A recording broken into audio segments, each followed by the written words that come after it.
This is the DE. I take it from the bag and put it in the bucket, so don't look at this and think it comes in this kind of a container. It's just easier for me to carry. But the DE powder, two things that you really need to know about it. You don't want to play with it, you don't want to breathe it. It's such a fine material that's considered carcinogenic. So this is like a no-breather, okay? If it fluffs up, stop breathing. Don't, just hold your breath. Don't have the kids out here while you're doing this. Cole's got a problem with asthma, so I don't let him, hang around me while I'm dealing with it. The DE does not go into the pool. It goes into the skimmer. We got to remove all of the obstacles that are in our way. We got to pull out the skimmer basket. We got to take off the lid, obviously. You want to make sure that there's this little door down here inside that you're not going to be able to see right now, but you're going to have to play with it and learn where it's at. The little door rocks back and forth. You want to make sure that that little door is out of the obstruction. It's out of the way, so you can just put this DE powder in there. Now, the DE filter that you have is a 48 square foot filtration rate DE filter. For every 10 square feet of DE, or a filtration area, for every 10 square feet of filtration area, you want to add 1 pound of DE. Now the orange scoop, the big orange scoop, is a 1 pound DE scoop. Do not pick up a blue one. It's not a 1 pounder.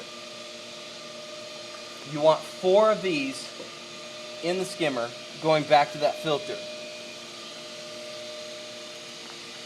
You can later on down the road start putting in the 5.5, but because our new grids and all the work that we've been putting in there, I'm just putting in the 4 so that we don't overload the filter again while we're still trying to do this clearing process.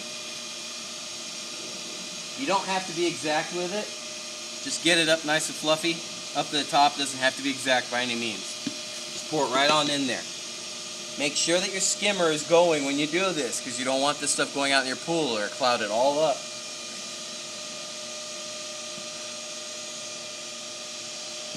Pour it right on in there.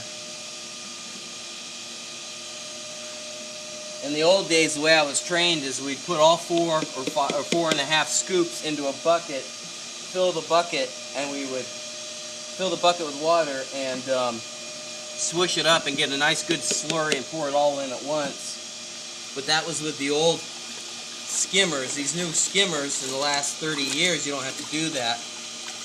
But you can just get in there, and anything that comes up along the walls, you just get water up on it, you spin it up and twirl it, it'll all get sucked in there. After you do that, you want to watch the pool returns. Okay, you want to see if any white powder, if any of the DE powder is coming back into the pool. If it is, that means you got an issue with the grids or the manifold again. Pray that we never see that happen, because you guys are going to be on top of it and you're going to maintain it properly. A little itty bitty bit coming back in isn't a big deal. A lot is. So just keep an eye on that. But that's the way you backwash it, recharge the elements, recharge the grids, and you're good to go from there.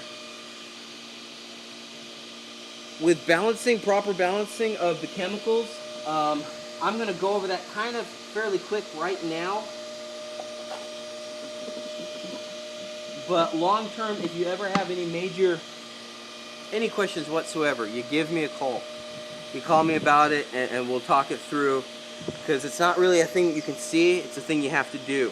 You have to physically do it and read it and check it out. Because if I'm spatting at you right now and you're not here doing it, it's very easy for everybody for it just to go right over one ear and